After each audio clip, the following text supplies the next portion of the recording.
stock selection of Energizer batteries. Right now, get an 11% rebate on all Energizer batteries. Save big money at Menards.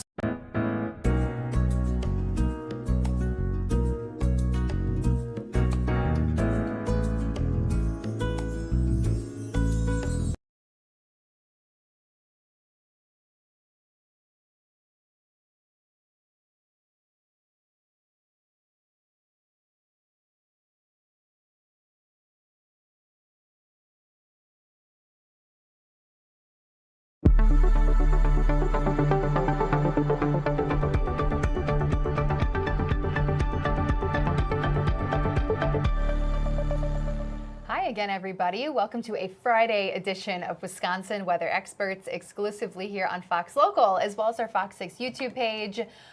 We have dealt with a lot of rain over the last couple of weeks. We have the slight chance for a little bit more overnight tonight. Nothing major, though, so we can just start off by saying no anxiety, no stress. Yes, deep cleansing breath. Tonight's rain chance. Well, yeah, because we need a long stretch. You know, we've got so much going on. People are still cleaning out their basements. People are still lining up to get rid of stuff. So we've got all of that in the show. We're going to start actually with Hart Park. Huge donation there that'll actually help in the flooding recovery efforts in Wauwatosa and at Wauwatosa's Hart Park. The Tosa Foundation is making a $1 million donation.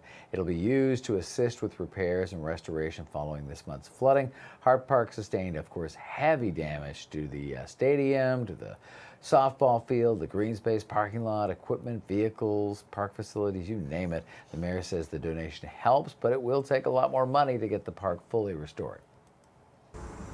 We have some insurance proceeds that we're looking at, and we hope that FEMA will kick in.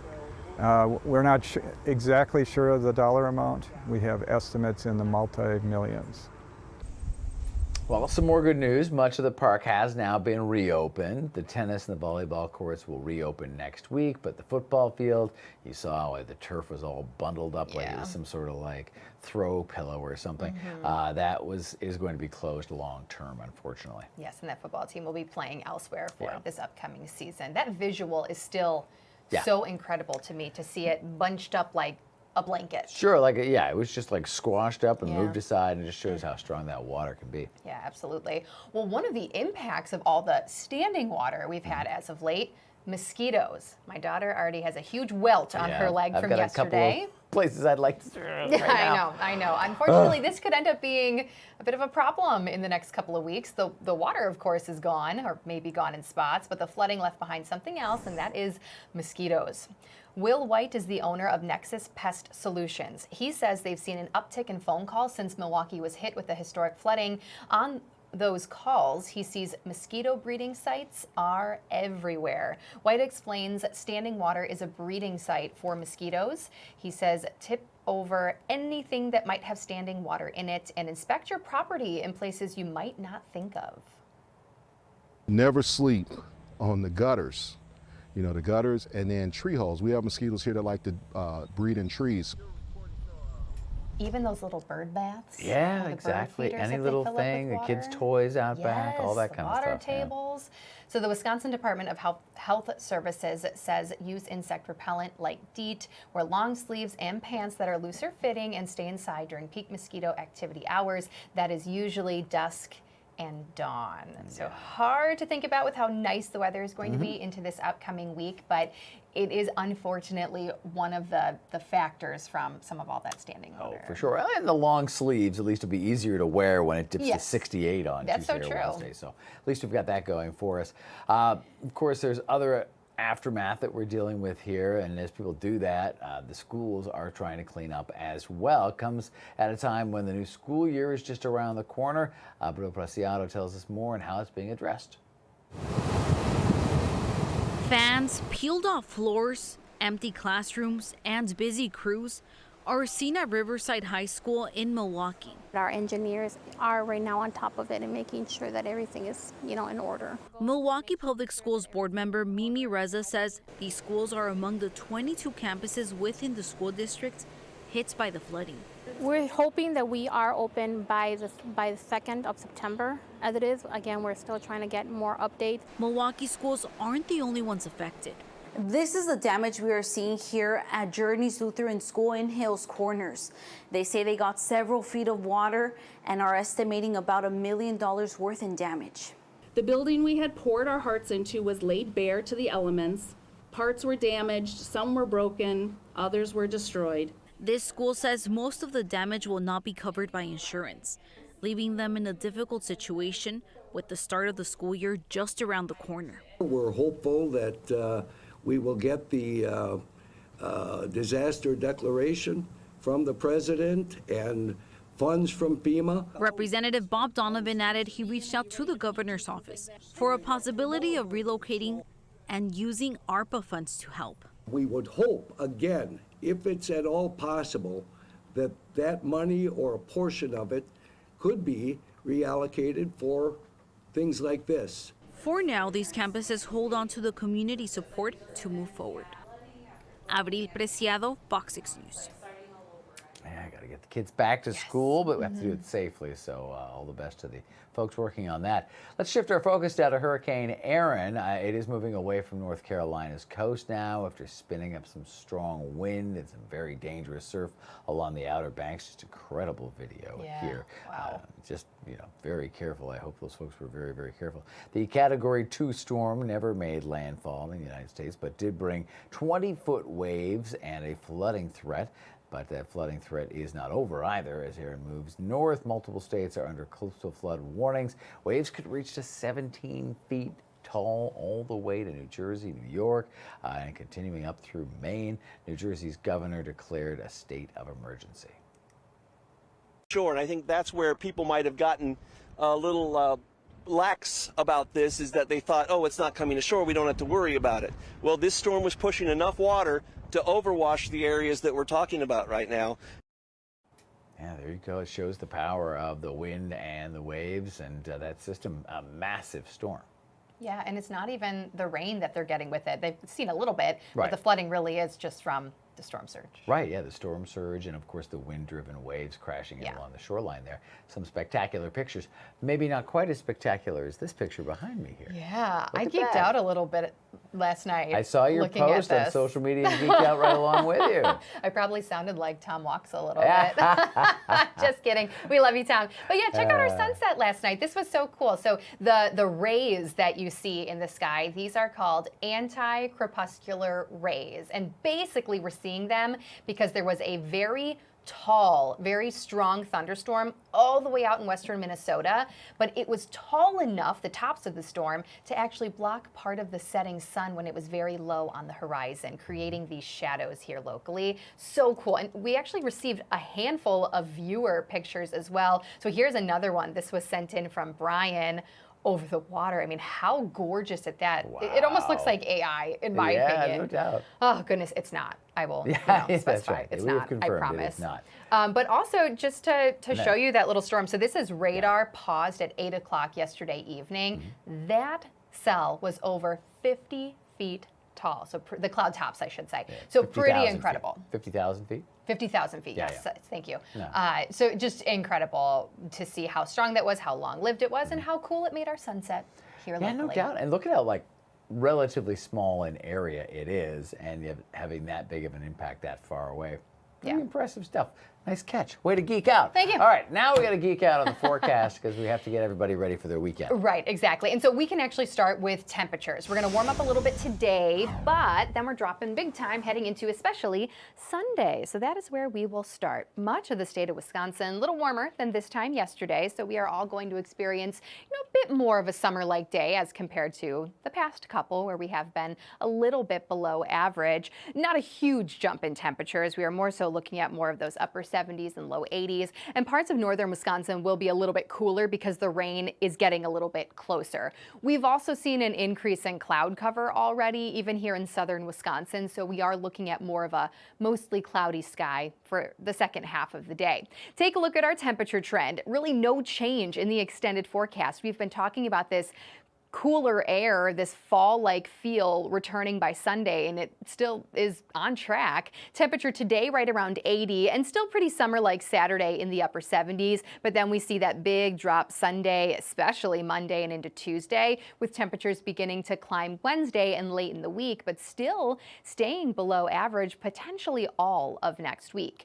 Dew points will be the highest today. In fact, I think this might be a little low. There are already a handful of communities in southern Wisconsin especially that have dew points in the mid-60s, so a bit more noticeable when it comes to the humidity, but because this is a cold front rolling through into our early morning hours tomorrow, dew points will begin to drop later Saturday afternoon, so gradually dropping to 50s, and look at this, dew points in the 40s through early next week. So really comfy conditions ahead in just the next couple of days. High pressure is starting to sink southward, so that's going to allow the cloud cover out west and north to continue to move in our direction. Now, far northwestern Wisconsin, very close to seeing some thunderstorm activity. They are closer to the cold front itself. So this is what's going to swing through eastern Wisconsin overnight tonight, but western Wisconsin and northern parts of the state, better chance for some rain later on today, as well as into your nighttime hours. There's not a ton going on right now. It's really just far northwestern parts of our state and then on into Minnesota. But Minneapolis and southward, this is just some light rain at the moment.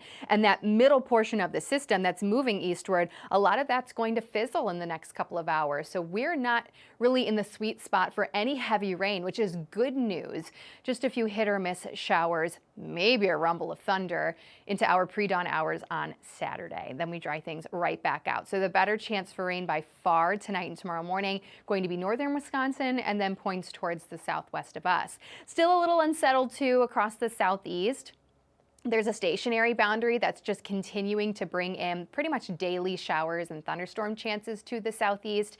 And that's despite that hurricane actually making its way towards the north. So not even really impacting parts of the Carolinas and southward into the southeast anymore. They still had the chance for some showers and storms because of that stationary boundary.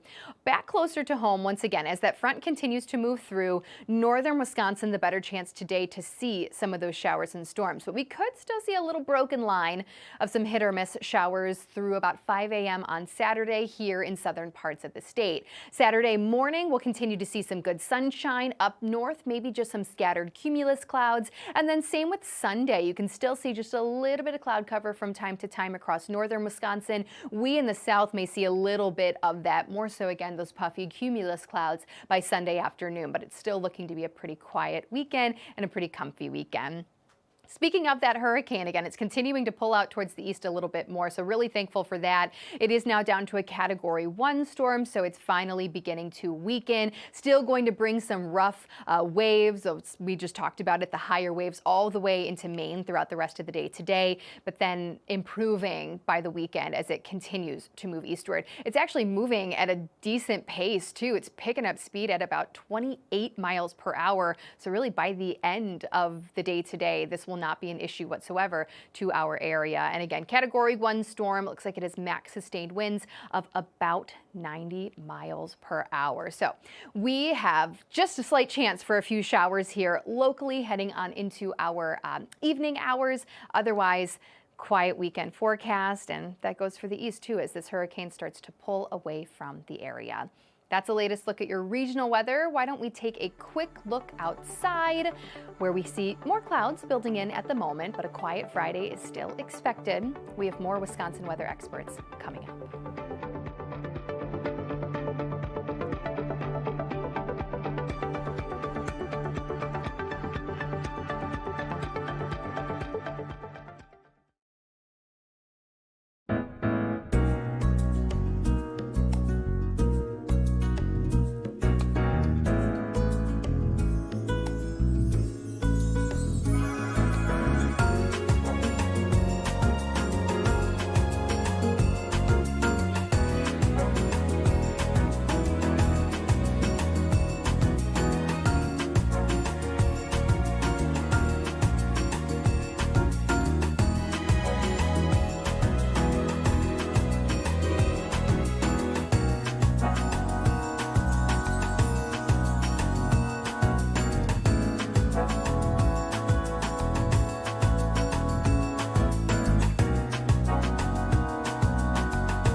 right, welcome back to Wisconsin Weather Experts. It is a Friday morning, and we've got a very busy weekend here in Milwaukee. We do. One of the big events happening, the Milwaukee Mile. And you're probably thinking, wait a second, that was underwater a couple of weeks ago. It was. So you wouldn't guess anything happened just walking around the infield of the Milwaukee Mile. That's because it's been all hands on deck to clear a track that looked like this about 2 weeks ago.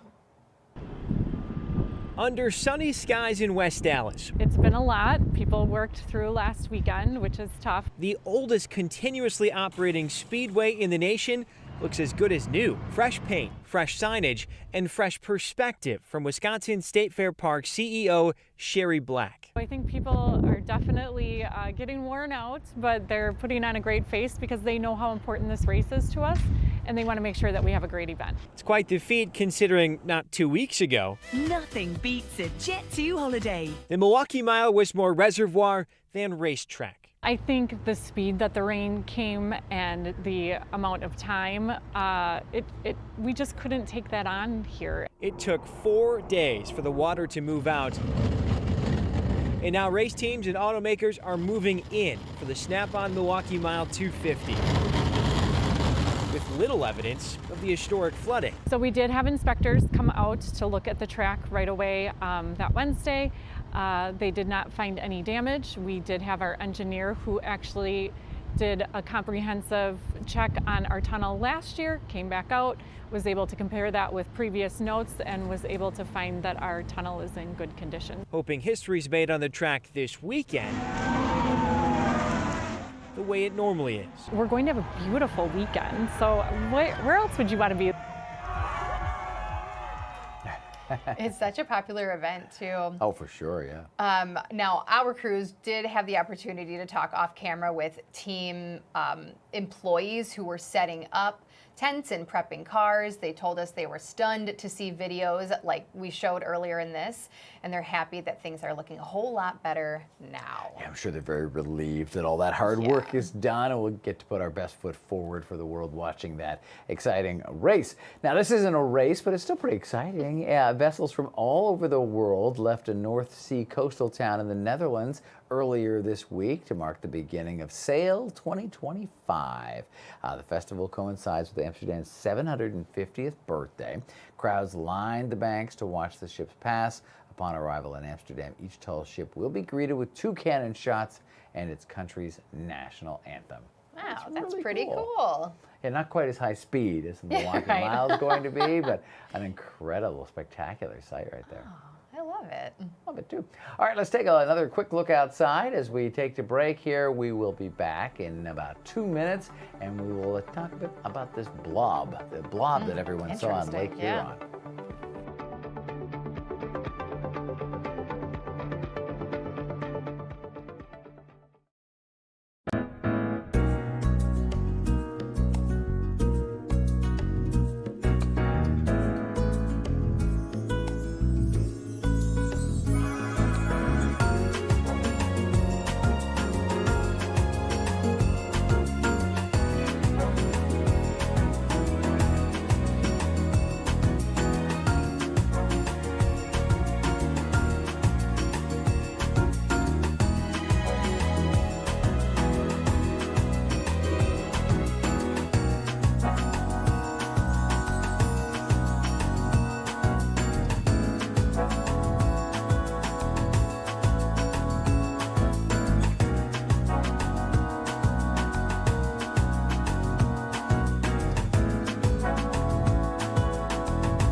to Wisconsin weather You're choking up because experts. the weather's so nice, or because this blob thing is so weird. You said it looks a little gross. It's super weird. You haven't seen it yet, right? Oh, there you go. What is Told that? you it was weird. Oh gosh. Okay, well, here you go. This is the most bizarre find ever in Lake Huron. The National Parks Service says this blob is made up of thousands of tiny filter-feeding creatures called zooids. Ew. Gross. Yeah. So they're just stuck in there in this own little bubble? I guess. Ew, okay, well, they can be found in fresh and salt water. They're actually good for the environment. There's your positive spin on a very weird looking thing. They breathe life into the water, capturing plankton and cleaning the water as they drift in slow moving rivers and lakes. Some blobs can grow over a foot wide. I mean, that thing's got to be a good 6 or 8 inches right there. So was it floating? Did I miss that? How'd they find it? Yeah, it says it floats along as they drift. So I guess they mean float along or drift along in the water. What would you think that was if you saw that? I was going to say I would be swimming out of that river or pond or lake or wherever I saw that. But they are positive, so let them be their blobby Breathing selves. life. And if you ever spot something and you have a question, maybe you're going to be looking for the woolly bear caterpillars in the next little while. I've seen quite a few. Everyone likes to use them as a way to predict the winter. So hey, maybe send us the pic, send us a question, use the QR code, and it'll send right through to us. Or maybe you spotted a butterfly. Oh yeah, how about this? I mean, it's a big time for monarch butterflies. They're almost on their way onto their migration. A Waukesha neighborhood is helping with populating the monarch butterflies. They're doing their part. The Tower Hill Neighborhood Association recently received 2 grants, one to create a butterfly garden in Parkview Park, and the other to provide a monarch education program. We were there this past Thursday, as the group's 12th monarch hatched from its chrysalis. Neighbors tag the monarchs and can track them as they mate and head south to Mexico, which is going to be soon. According to endangered.org, monarch populations have been in steep decline since the 1980s, mainly because of pesticides and extreme weather. Yeah. It's really been a gathering point for our neighborhood, which was my goal. I love the gathering point. Kids will come down, parents come down for the reveal, you know, what we just witnessed, or they just come by and look at them in the different stages.